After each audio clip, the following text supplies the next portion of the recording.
Good morning and welcome to our Ask the Expert call this morning. I'm Colleen Ferrary with Small Business USA and InsightCEO, and I am so happy to have Sergiu Simmel with me today because he is someone who challenged me very early on in our career and growth and someone who I've always respected. So welcome, Sergiu. Thank you. So happy to be with you.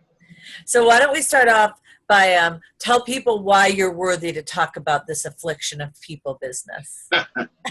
Well, for those of us who work with businesses, we remind our clients and everybody else who we talk to that businesses are nothing but collections of people.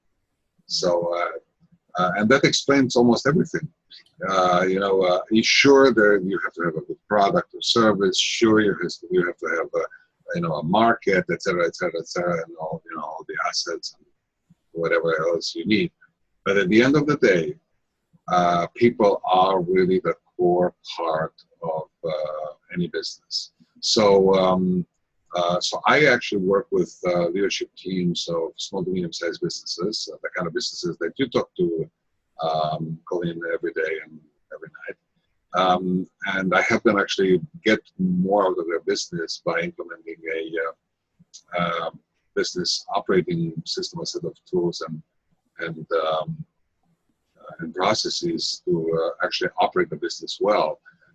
And of course, everything is about really managing that operation in a way that the people in the company, the people in the organization actually function well. So, as you probably know, I come from a high-tech world, and I spent a couple of decades in the high-tech industry. So people ask me, people who know me for a long time ask me, so how come you moved away from technology and computers and all that good jazz? You stop being interested. And I said, well, it became actually too simple. So I'm more interested in the. Oh, did I just hear that right? Technology is too simple? Yes, it is. Compared to the computers that are situated between our 2 ears, I'll tell you, there is no comparison. So it's much more challenging. That's my point. Very well said. Well, I want to get into some meat and potatoes because I think that businesses need to hear this conversation and no one owns it, right? Everyone is very quick. And I love your title, The Afflictions of People, because I think many, many business owners say, oh, I just can't find the right staff. This is getting in my way. This person isn't fast enough. This person needs to change. And I know one thing, and I want to talk about Get Business Momentum, because one thing that I've always been most impressed with your program is you take that people piece, and you put it into a program and routine. And I've never met anybody else who does that. We coach, we teach. I mean, even at Small Business USA and InsightCEO, we teach the leader how to be a better leader. But I think what you do is kind of interesting in its own right because you create a system for them, right? Well, I didn't create it myself, by the way. It's a system of operations that I actually licensed and I just implemented for clients. The system actually has a name. It's called the Entrepreneur Operating System. But one thing that attracted me to that and made me really excited about taking that system and literally implementing it. And by implementation, again, there's no technology involved other than technology of people, is the fact that actually it addresses essentially this very difficult issue of running a business well, or turning a business into what I call a well-oiled machine, where things actually run well and people are aligned. So essentially, as I usually explain, kind of in 90 seconds or so, what this system does in terms of its outcomes to any business is essentially produces three major outcomes, and I call that vision, traction, and health. As you will see in a second, each one of them has something to do with people. It's like the people stuff It's interwoven into everything. And by vision, I mean getting, first the leaders of that business 100% on the same page as to where the business is going and how is it going to get there. So this is an issue which we commonly call alignment, which is very important. You have a business where people are not aligned. It's tough to move that business forward. It's tough to get that momentum. The second outcome is what I call traction, which is getting these people the accountability and the disciplines necessary so they become masters of execution towards that common vision. Again, people need to be masters of execution. Businesses don't execute that by themselves, right? And then thirdly, the part that I call health is getting these leaders to function as a cohesive, healthy leadership team as opposed to just a team of leaders. Speaking about leadership and the stuff that you just mentioned that Small Business USA does and teaches all day long. So as you can see, all these three aspects, even though they are different, they're all related essentially to getting the people in the right place. First with the leadership team, which is what I work with, and then rolling out exactly the same tools and the same processes to the rest of the organization. And so at the end of a journey, you end up with an organization that functions that way. So where Small Business USA is a very business development driven company, the people piece and leadership is, I hate to say a small piece because sometimes it needs to be a much larger piece. Sergiu is someone that I would feel so comfortable with one of our businesses that had, even as 5 employees or more, that really needed to align those strategies. And I just want to mention that because I think businesses, like we have a lot of doctor's offices and, small spaces, dentists, psychotherapists, things like that. And they may only have a staff of 2, maybe 3 people. And I think people miss the opportunity to recognize how important that first thing you mentioned, all of those things, but alignment kind of struck me really near and dear to my heart. And I think that you have something to share with us today. I think you alluded to that. So I don't want to steal your thunder here. I want you to dig into it. But I think it's important to know that it doesn't matter if you have 1 employee, your alignment, that engagement, all that stuff is so important. And it's better to start today with that 1 employee to focus on that than to wait until you have 10 and you're wasting thousands of dollars because you're not doing the right thing. Absolutely. I mean, especially if you're a growth-oriented business. I mean, if you don't want to grow, and, I have to say, there are some businesses that are not into growth. Right. I mean, they're okay that they are, sometimes they're referred to as lifestyle businesses, and there's nothing derogatory about it. There's nothing bad about it. There's, so I tell people, listen, if at this point you're not in a growth kind of mode, you're not looking to get to the next stage in your business, that's okay. If that changes, then I can help you. If you're not in, what I would call an entrepreneurial mode, because as you know, entrepreneurs are all about growth. They start as 1, 2 people in the garage, so to speak, the proverbial garage, but their dream is never to stay, 1, 2 people. Their dream is to grow a business that basically has a substantial market share, that has an impact on its market, where the products and services are actually impactful and embraced by many. So to get back for a second to the alignment, the alignment part, I can't agree more with you. And I tell a fairly well-known story to almost anybody who I start talking to, which is, to me, the ultimate story of alignment. And it has actually, even though it's not strictly, in the business world, it's actually, kind of a governmental world, but it's the extreme form of alignment. So the story goes like this.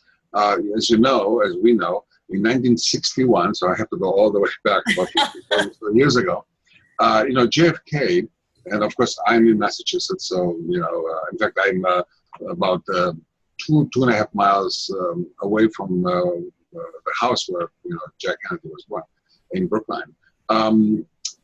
JFK, made a famous speech, kind of rallying the nation against this, around this idea of putting a man, as he put it, on the moon at the end of the decade. And as we know, that actually happened within the decade in 1969. Of course, he didn't live to see it. But if we actually pause now in 2016, when you and I are having this conversation, and start thinking back, how audacious, talking about the BHAG, the business that we all use, how audacious that idea was in 1961. Remember, this was only 4 years after any person has ever gotten into space, and he wasn't even American. Right. So there was like a huge audacious idea. So the question, that's natural is, how is it possible for that idea or that goal to be achieved so precisely within that decade? Mm-hmm. And here's why I think that happened that way. In 1962, Jack Kennedy visited one of the NASA locations in Florida. So at the time, there were about 12,000 or so people working for NASA, and that location were probably 5,000 people. So he walks in with the entourage, of course, much less of a special security in those days. He walks into this very large room, there are about 2,000 people greeting him, and he sees a guy across the room, this big room, kind of standing, leaning against the wall with a broom in his hand.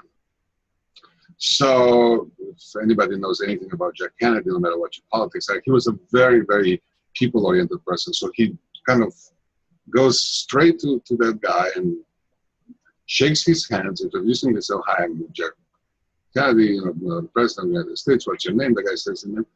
So he asks him, so what do you do for NASA? And the guy says, oh, I helped NASA put a man on the moon by the end of the decade. So here's the moral. I love that. If you can take an organization of 12,000 people, mm-hmm. and you can randomly pick anyone, including a janitor, and ask them what's the actual 10-year target, which, by the way, is one of the parts of the strategic plan that we do. What's the 10-year target for the organization? And that person can, on the spur of the moment, tell you exactly what it is. Now, that is alignment. Mm-hmm. So if they could do it for 12,000 people, yeah. we can do it for a business of 10 right. or 50 or 200. And the sad story is that, you walk into almost any business today, even the 3-person business or the 10-person business, and you ask the owner or the CEO and you say, are you guys aligned? Oh, yeah, we are. So I said, so that means that I can randomly pick up the phone and call one of your employees and ask them where we're going, and they're going to tell me exactly what it is. I'm not sure exactly. I don't think that's that's the problem. Mm-hmm. So it goes like in physics, anybody who's done physics at a high school level remembers, the vectors and so forth. So that is really some sort of a formula, without getting into math here, that actually moves an object forward. You have all these vectors in various directions. So it goes like in physics. If people are pointing in 17 different directions, it is not the case that the object is not going to move. Problem is it's going to move very, very slowly. It may not move in the right direction, as Zig Ziglar once used to say. If you don't know where you're going, you may get somewhere else.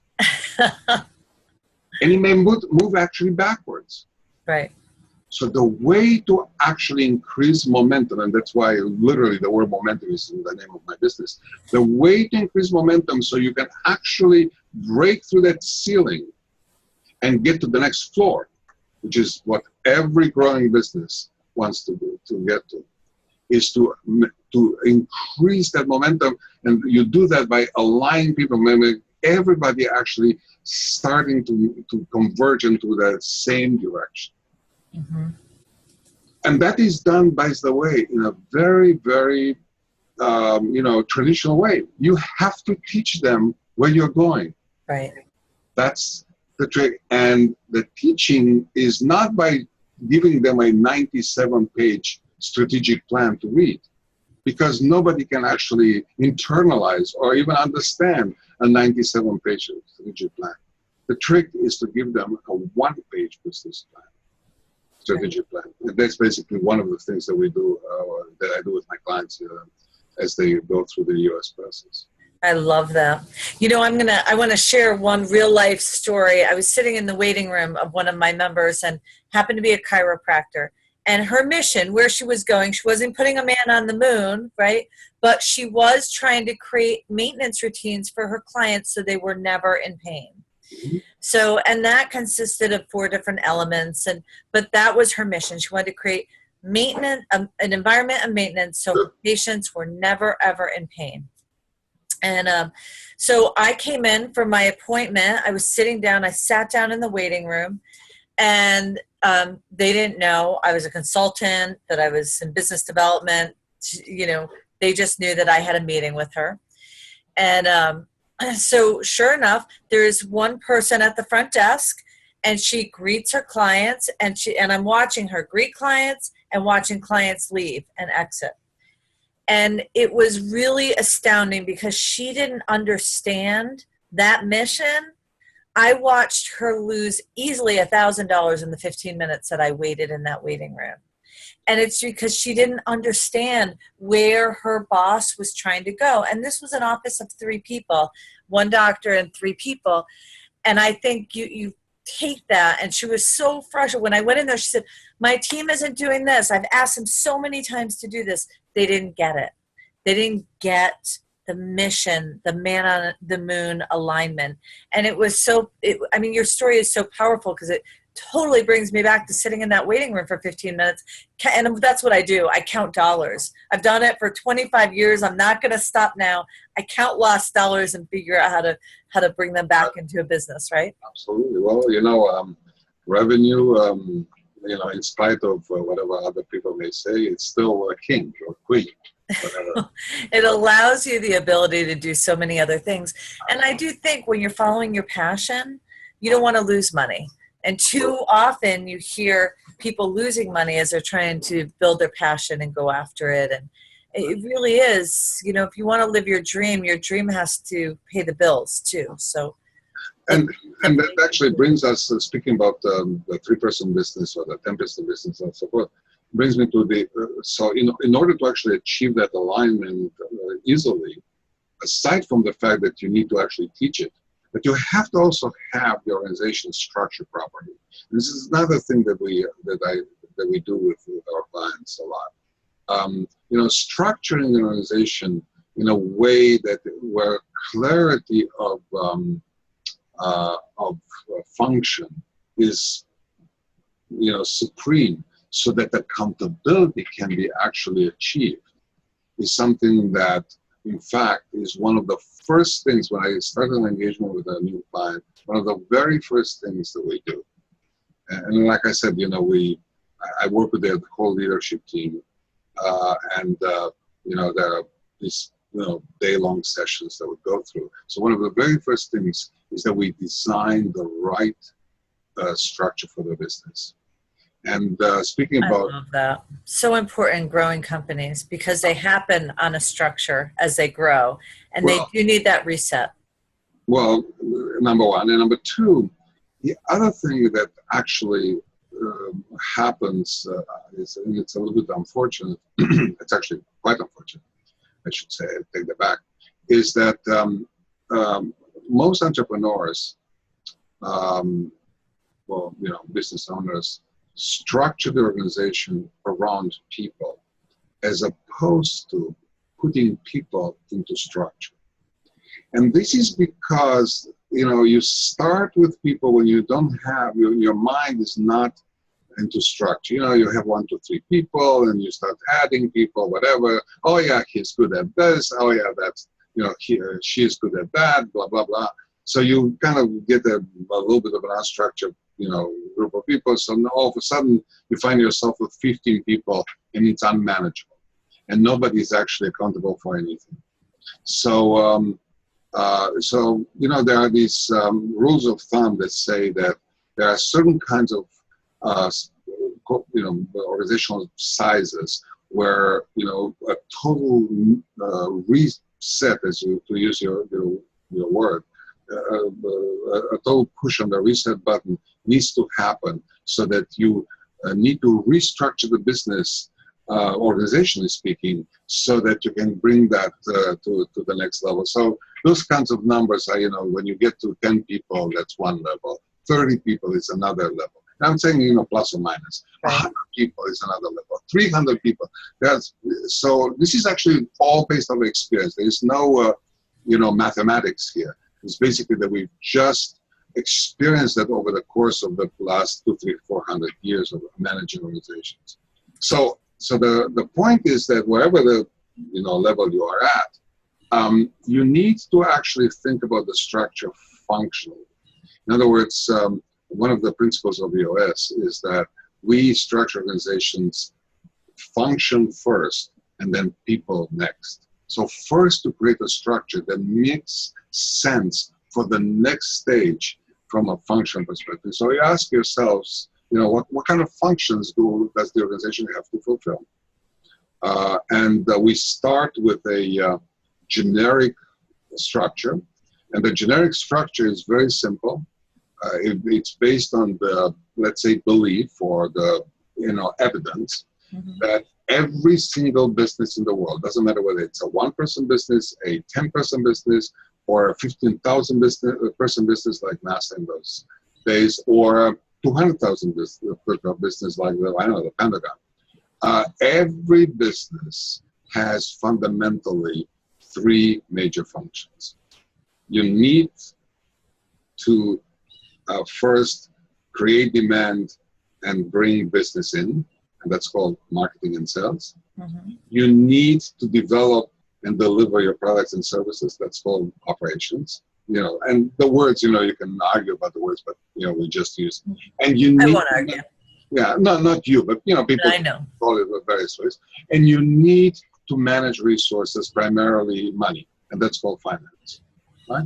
And then there is the fourth generic function called an integrator, and that's the job. That's a function where is the function of making sure that these other three major functions essentially are integrated properly, that they actually communicate among themselves, that essentially are in sync, they're all on, going in the same direction. There's basically a synergy and alignment among them. So that's the generic piece. And then you take that and you start adapting it to and expanding it to the reality of this particular business. Some businesses need marketing separate from sales. Some businesses have R&D different than customer service, different than manufacturing. Some businesses have HR separate from finance, etc., or training separate from HR. Who knows? It depends on the stage of the business, the industry, the whatever they do, etc., etc. So this structure, as you can imagine, is sort of like an org chart, but it's actually a little bit of an org chart on steroids, because each box is not a title. It's a function, and then it has actually a little bit of description of what are the major roles and responsibilities for this structure, usually like 5 bullet points. So imagine that.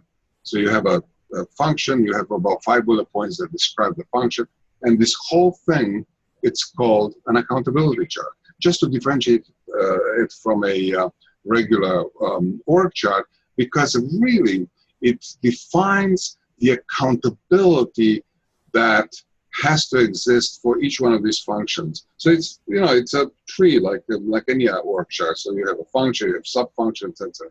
Once you have that, then and only then you start putting people in. And Jim Collins coined this term in his great book, one of the most influential business books of all time, Good to Great. And the term or the phrase is the right people on the right seats. So Gino Wickman, who's the author or the creator of EOS, borrowed this term with attribution. So we're talking about the right people in the right seats. So this is actually defining the right seats. These are the right seats for this organization, for this business at this time, well, at the next level up. So when you start putting people in, you have to start asking the question. So, all right, so is this person, XYZ, is Colleen the right person for this particular function? Can she fulfill this function? Does she get it? Does she want that function? Does she have the capability or the capacity to fulfill the function? All these questions that have to be asked. So as you can imagine, as I go through this process with the teams, with my clients, that sometimes makes it for very tense moments. I tell people, by the way, for the next, couple of hours, you're all fired. I talk to the CEO, so your paychecks are going to still come through. But you're not in this organization anymore. You are just outside designing it, like a board of advisors or board of directors, right? So then we have to, and of course, if you are really doing a right job, and if you are really trying to design this stuff for the greater good, which is the good of the corporation, the good of the business, to make sure that the business can in fact get to the next level, can gain that momentum, is structured the right way, then essentially you are open and have to be vulnerable to the possibilities that some of these people, the seats that they are theoretically occupying right now, are not the right seats for them. The seat is too small, the seat is too big, and sometimes, literally, they have no seat anymore.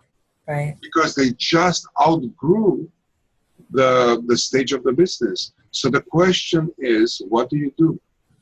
Do you actually keep them around because you are an owner whose allegiance to his or her people is very strong, which is a great sentiment, but you are essentially running, getting back to your point, Colleen, running essentially a money-losing proposition. Right. Or you just need to part ways because there is nothing they can do properly for you, and in fact you are keeping them, in a sense, slaves to a place that really cannot use their talents and their capabilities. And that, of course, makes it for a difficult situation. I think it's easy to say, not easy to do, and so challenging to separate those emotions. I will give you an example. Obviously, I cannot disclose anything about even the business the industry where this client is. But I have a client, I've been working with them for now 2.5 years. So I remember when I first started, the owner, we set up the first session, and we were talking. The owner and I were talking about who should participate, and she says to me, and happens to be a woman who owns this business. And she says to me, I have this. I'm not sure what to do. I have this person in the leadership team, but she's really. She's the longest term employee. The business has been around for like 20-some years. She's been with us for like 20-some years. And she's, there, but, I'm not sure, should she? And I asked her a very simple question. I said, well, so is she really, part of the strategic thinking of the company? Is she actually even reporting directly to whoever is running the business, which happened to be the owner? And she said, not really, but so I said, well, she doesn't belong. Well, unfortunately, this particular owner didn't listen to what I was suggesting to her, because obviously it's her choice of who participates in those sessions. It took us a year to fix this problem. And after we fixed it, and we had the first session without this lady, this person, this employee, at the end of that session, the owner comes back to me and says, oh my God, this session was fantastic. And I said, what do you think was the case? And so, that particular person was slowing us down. It was like, it was driving me nuts. Right. I said, well, now imagine all these hours that we wasted because we couldn't make that decision. And these hours, by the way, are very expensive. Right. It's not my fee, because that's not too high. Actually, that's the least of their expense. I'll tell you what it is. The most expensive part is the leadership team around them. It's the most expensive group in any business. Right. I remind the people, you want a very expensive meeting, get your leadership team together for a meeting. It's the most expensive meeting in any business. So true. Right? So true. So you are basically pissing away all this, speaking about counting dollars. So pissing away all these dollars for essentially, unfortunately, the emotional inability to make tough decisions. Yeah, I have my teams actually calculate how much it costs to run a meeting before they hold it with their team. And even if it's 5 or 6 people they want to have the meeting, I challenge them, if you're going to have a meeting with your team, you need to figure out what your ROI is and know how much that costs you, and make sure before you set up that meeting that you understand that you need to deliver X number of dollars to make this a valuable meeting. Absolutely. Sergio, it's interesting. One of my litmus tests, and how many years has it been? Holy cow, 28 years I've been in business. You started at age 4, you say? Pretty close. Yeah, 5. But it has never, ever to this day been disproved by not one person who, and trust me, I've had thousands of people who have tried to disprove me on this, but when you talk about someone, a colleague or an employee, for more than 5 minutes, you need to fire them. There is an opportunity. They're in the wrong seat on the bus. They're in the wrong position somewhere, somehow. You cannot possibly talk about someone who's doing a great job and is sitting in the right place for more than 5 minutes. Jim Collins has a great line. Uh-huh. And as part of the US process, at some point in time, I do with the leadership team what's called the LMA workshop. LMA stands for Leadership, Management, and Accountability. So essentially, I teach the leaders of the business how to become literally world-class leaders and managers in the kind of the most simple, fundamental way, so that as I tell them, so they can avoid reading the 99 books about how to become a great leader and a manager. So Jim Collins, so one of the things that I tell them when we get to the management side, as opposed to the leadership side, Jim Collins has this great line, which is one of the best lines possible, which says that if you feel that you need to manage someone, you've just made a huge hiring mistake.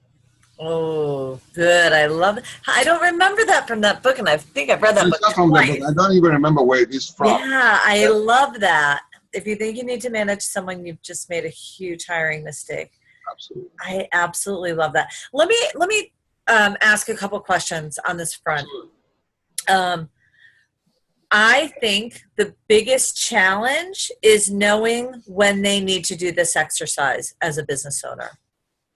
What is that inner conversation that a business owner is having that would tell them they need to call Sergiu, or they need to reassess the structure of their business and where their people are?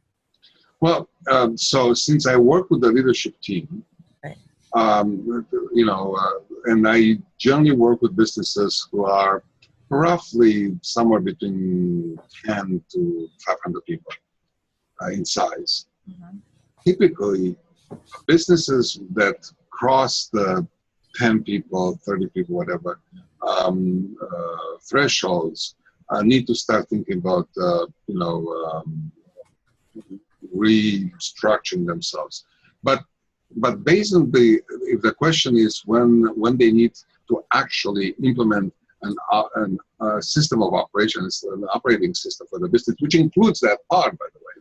The structure of the business is part of how you operate the business. That is basically any time you feel as a business owner or CEO that in some fashion you've hit a ceiling. And, no matter what you're doing, you're not breaking through the ceiling. Essentially, there are some things that you can now, the ceiling means various things to various people. For some people is a revenue ceiling, right? I've been, stuck at $2 million for the past, 3 years. No matter what I do, I'm still there. Sometimes it's a profit ceiling. Sometimes a lack of profits. So we've tried to, sometimes is what I call a chaos ceiling. Things have become so chaotic. I actually hated to run this business. Everything that basically used to work nicely doesn't work anymore. It's broken down. And it's without getting too kumbaya about things, there's, there are these natural kind of cycles, and you haven't been doing anything differently, and all of a sudden nothing works anymore. Everything that used to work when you were 12 people, now you are 27 and doesn't work anymore.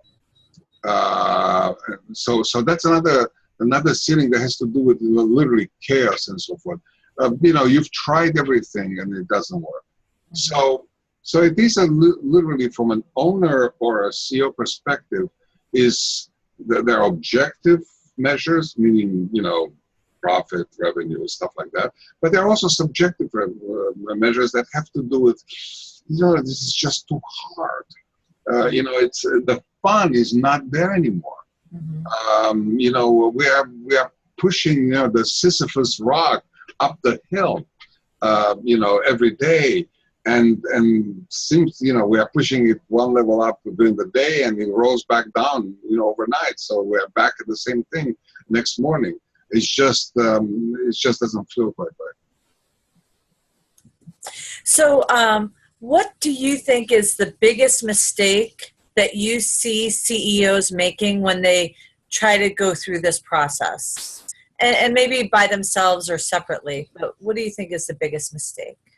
Well, so there are several pitfalls. So one mistake is that they think of this as a project. Oh, we have the project A, project B, project C, and also the OS project. It's not a project. This is basically how you do everything. So it's about retooling your business so that it actually does everything in a way that is proven. And when I say proven, by the way, Colleen, I mean, we've had over 2,500 businesses that are running on US these days, over the past. So this is not something that is still beta testing. I mean, I've taken, about 20 companies to this process so far. I mean, in tens and tens and tens of sessions. I mean, my other people in worldwide actually, but dominantly in North America have taken, like I said, thousands of companies through the process. So this is a very well proven, set of tools and process. The whole thing is really, really well assembled and polished. So one mistake is to think about this as being sort of another project. And of course, when we get very busy, what do? We start dropping projects. Projects become less important.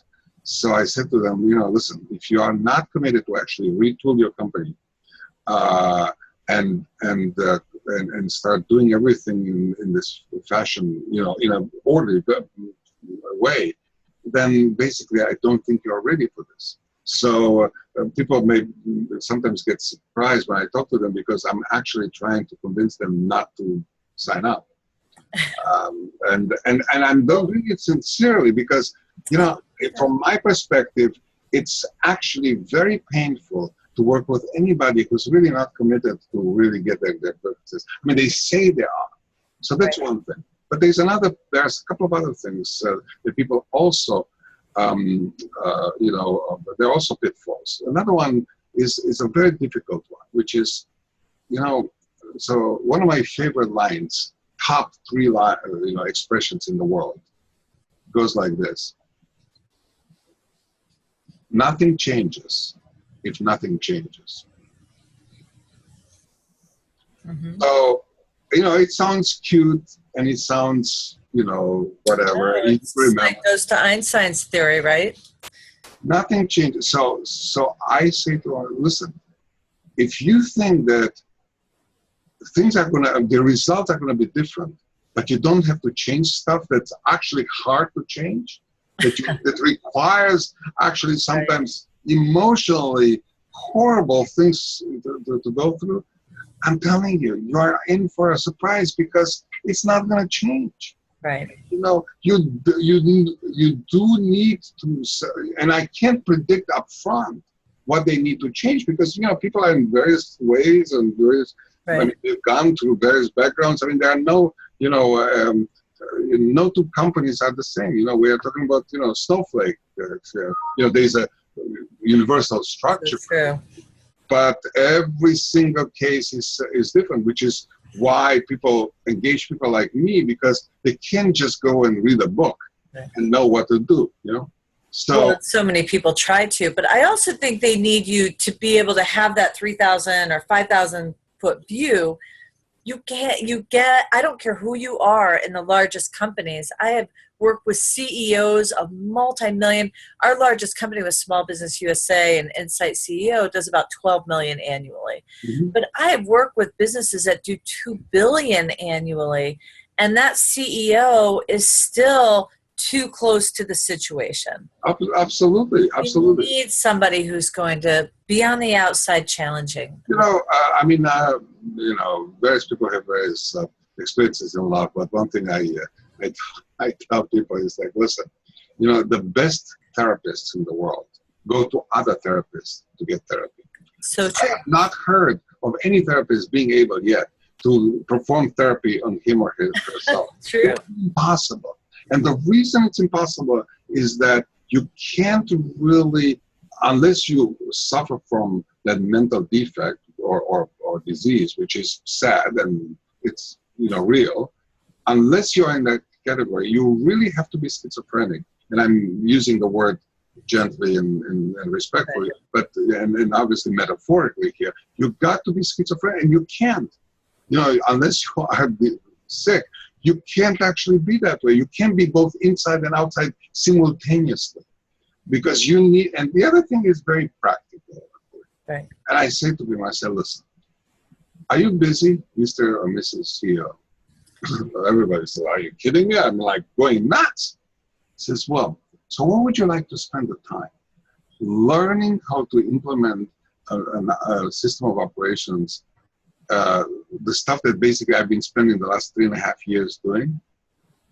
I'm probably investing, just for my learning part, 300-400 hours a year, every year. Or would you like to spend your time actually running your business? If you want to learn what I'm doing, absolutely you can. But the question is, what's the best use of your time? Right. Especially since my cost over the course of 1 year, it's less than a paid intern, really, in most cases, especially since we're on the East Coast and prices are a little high. Yeah, I don't think people understand. It's really interesting. But I think people that understand that you need those outside influences, you need that kind of collective intelligence who's collecting information from everywhere and bringing it from outside in. I think businesses that are successful get that. They know that they're not the smartest person in the room.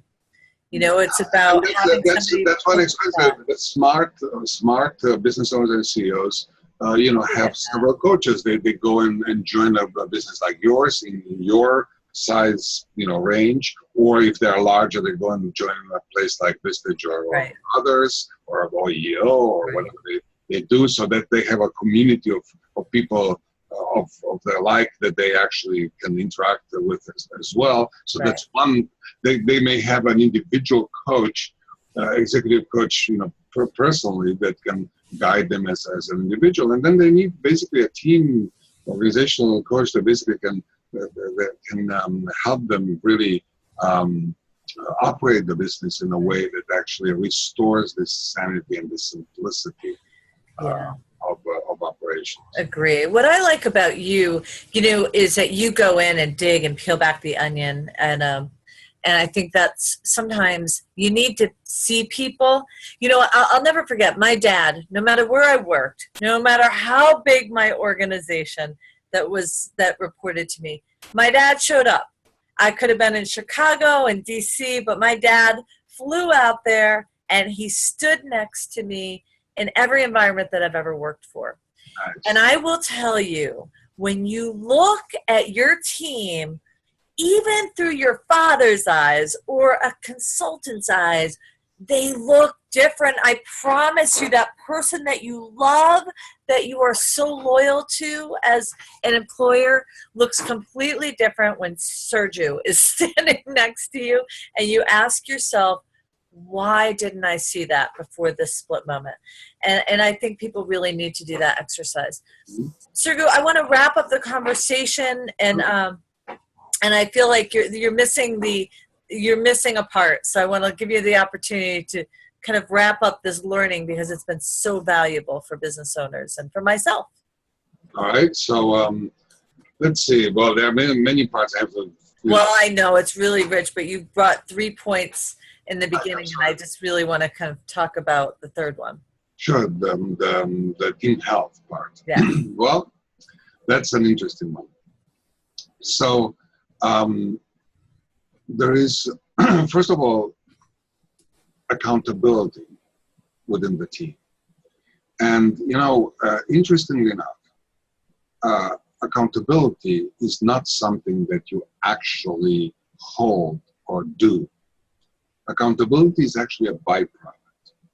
If you are a great leader and a great manager, both, accountability is the byproduct of adding leadership and management together. Because if you actually know how to lead people, for example, as an integrator leading the leadership team, or as a department head leading your next level team and so forth, and you are a great manager, so for example, the integrator, again, managing the leadership team, and the department heads managing the next level, et cetera, you achieve this accountability. So that's one piece. Second piece is the ability, is the skill that we need to learn on how to actually solve issues as a team. And that's actually one of the hardest skills I've noticed through experience, that leadership teams or any teams actually, or the ones that have the most difficulty, essentially acquiring or doing it. And I compare it, Colleen, to going to the gym. First of all, and it's sort of going to the gym 10 times harder, because first of all, it's not an individual exercise. It's a group exercise, because the greatest decisions are made as a group. Second of all, it's basically literally like building a muscle, a collective muscle that requires a certain kind of discipline.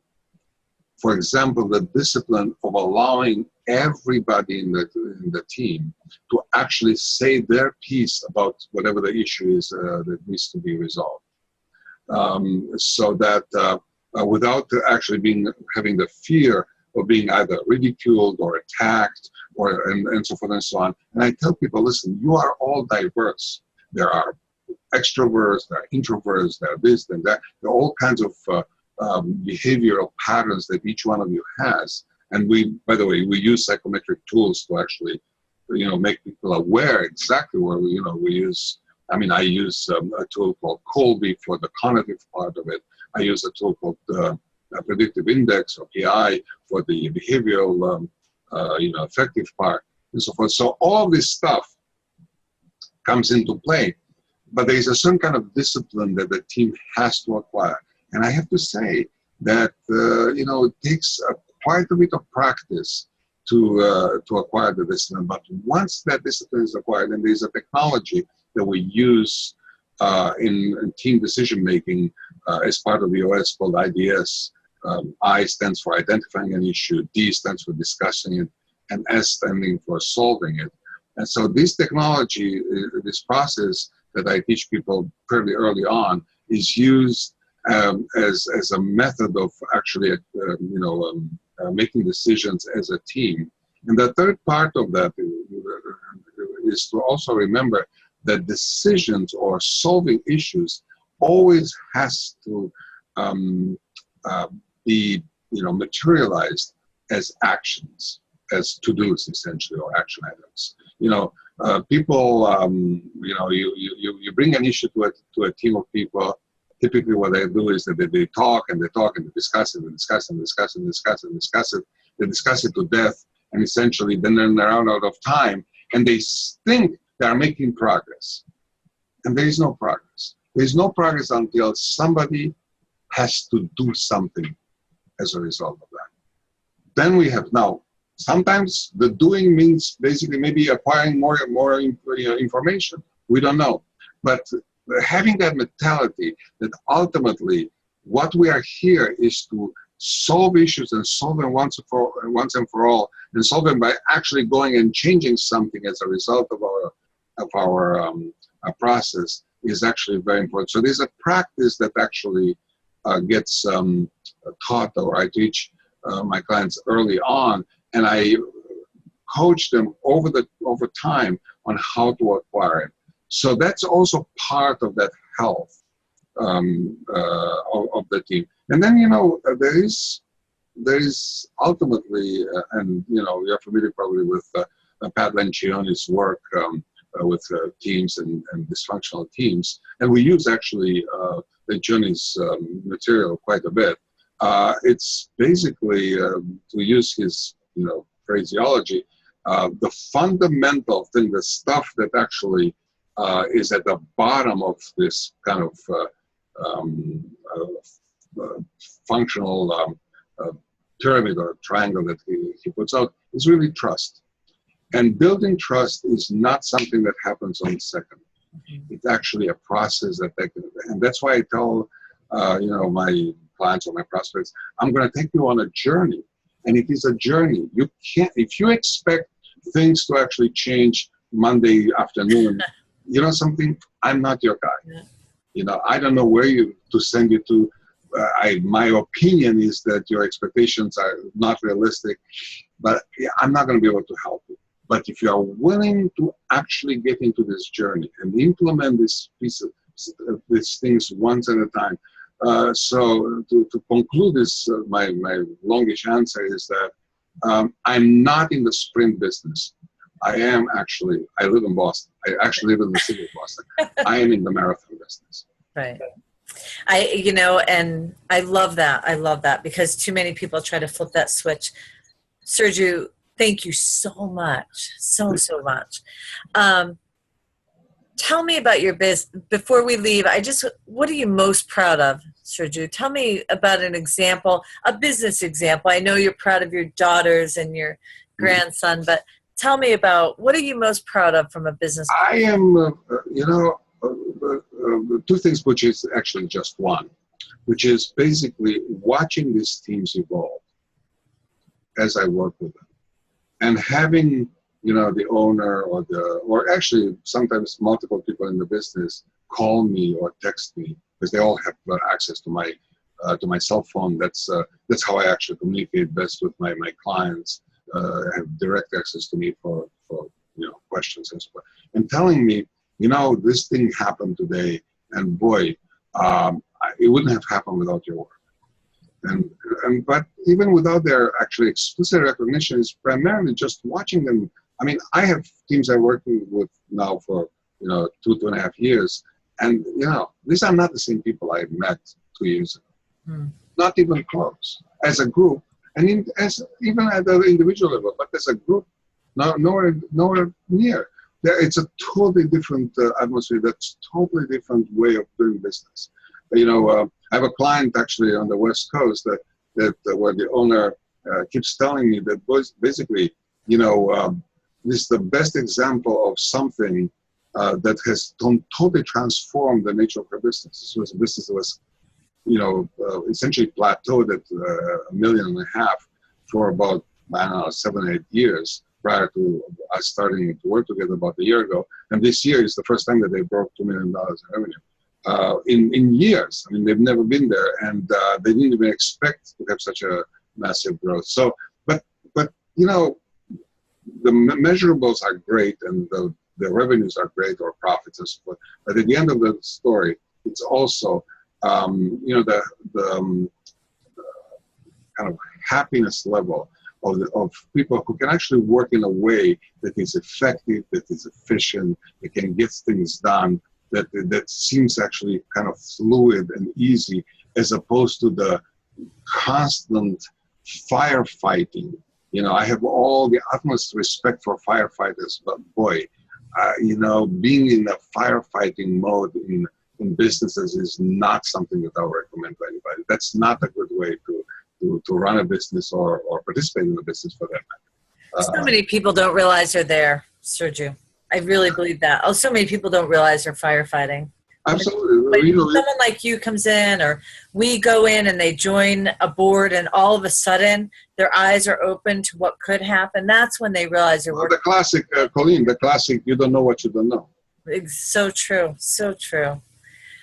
Sergiu, thank you so very much. I always love listening to you speak and teaching us, and there's so much value in what you've shared. Tell everyone how to get a hold of you.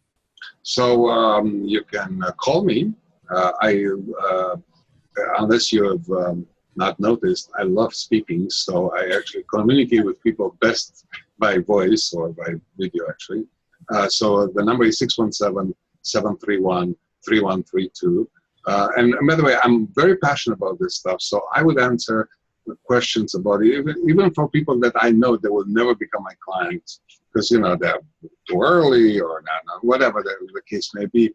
I'm always willing to answer the questions and guide them on how they can do bits and pieces of this on their own, whatever the case may be. So that's one way. So 617-731-3132, and most likely you're going to get into a voicemail, because it's the phones are off when I'm doing stuff like I'm doing with you right this moment. Or you can actually send an email to care@getbusinessmomentum.com. Great. Thank you so much. I appreciate it. I love having you. I love listening to you. Thank you, everyone, our members, everyone who's listening and has watched this. And if you do have any questions, please don't hesitate to email Sergiu. I know that he will. I know that he'll respond quickly and promptly. And you're such a good partner, Sergiu. I love your morning texts and your moments, your reminders to stop and breathe. I mean, it's always just so fun to listen to. Absolutely. And then, by the way, thank you, Colleen, for the great work you are doing at Small Business USA, or formerly known as Small Business Connecticut, right? I know. We've come a long way in 3 years. It's amazing. Small Business USA, 25 states.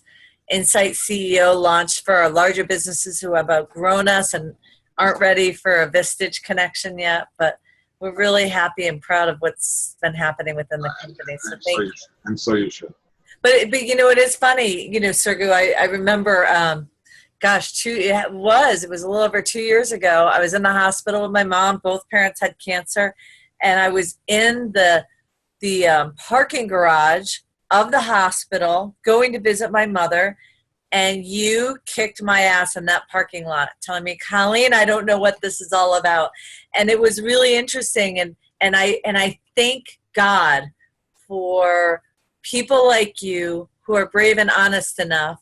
And that's why we have a board, right? But even your board falls into that groupthink, because so I challenge you. We have a board, but I also am always challenging myself to get outside perspectives, and that's what I love. Our peer advisory board is this always kind of moving, evolving group that can't stay close enough to your business so they can always give you that really honest perspective.